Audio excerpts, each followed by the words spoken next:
নাহিদ হাসান, বাগেরহাট ৫। মাননীয় স্পিকার, আপনাকে ধন্যবাদ। মাননীয় স্পিকার, আমরা গতকাল সংসদে একটি কবিতা শুনেছিলাম। চিরসুখী যে জন ভ্রমে কি কখন ব্যথিত বেদন বুঝিতে পারে, কি যাতনা বিষে বুঝিবে সে কিসে, কভু আসিবে সে দংশে নিজারে। মাননীয় স্পিকার, এই কবিতার বিপরীতে আমিও একটি কবিতা লিখেছি। যে কভু গুমের আধারে হারায়নি পথ, সে কি বুঝবে স্বজন হারানো বেদনা কত। গুমের যাতনা বুঝিবে সে কিসে, যে ছিল শিলংয়ের বিলাসিনী সে। রাগ করলেন?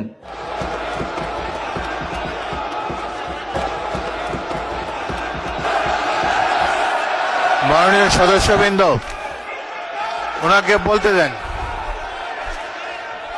মাননীয় স্পিকার, কিছু গুম গুম হয় না, কিছু গুম ট্রেনিং হয়। মাননীয় স্পিকার, ইসলামী ব্যাংক ইসলাম নয়, জামায়াত ইসলাম ইসলাম নয়, কিন্তু ইসলাম হলো এস আলম।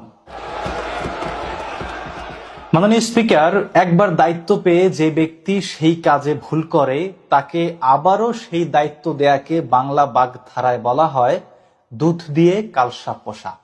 আর সেই কালসাপ হলো এস আলম, যেই এস আলম ইসলামী ব্যাংককে বা হাত বসিয়ে ইসলামী ব্যাংককে লুটে পুটে নিঃস্ব করে দিয়েছে। মাননীয় স্পিকার, 2022 সালে BNP media cell Facebook page থেকে একটি পোস্ট করা হয়, যেখানে লেখা হয় ব্যাংকিং খাতে চলছে হরিলুট, এস আলম গ্রুপের লুটপাটে সংকটে ইসলামী ধারার ব্যাংকগুলো। মাননীয় স্পিকার, সেই লুটতরাজ এস আলম গ্রুপকে আবারও সেই ইসলামী ব্যাংকের দায়িত্ব দেওয়া হয়েছে। মাননীয় স্পিকার, সংবিধানের ঠিক কোন ধারায় এটা বলা হয়েছে?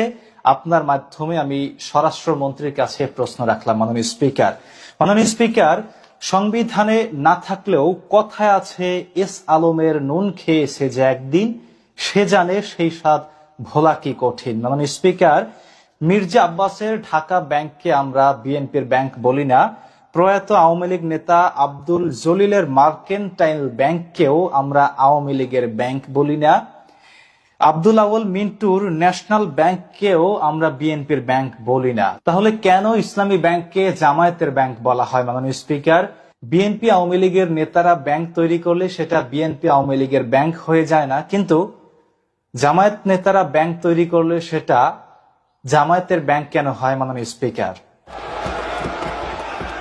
মাননীয় স্পিকার, প্রতিনিয়ত প্রতিকূলতার মাঝেও ইসলামী ব্যাংক আজ এত দূর এসে দাঁড়িয়েছে, এত সুনাম অর্জন করেছে, দেশের মানুষের আস্থা অর্জন করেছে।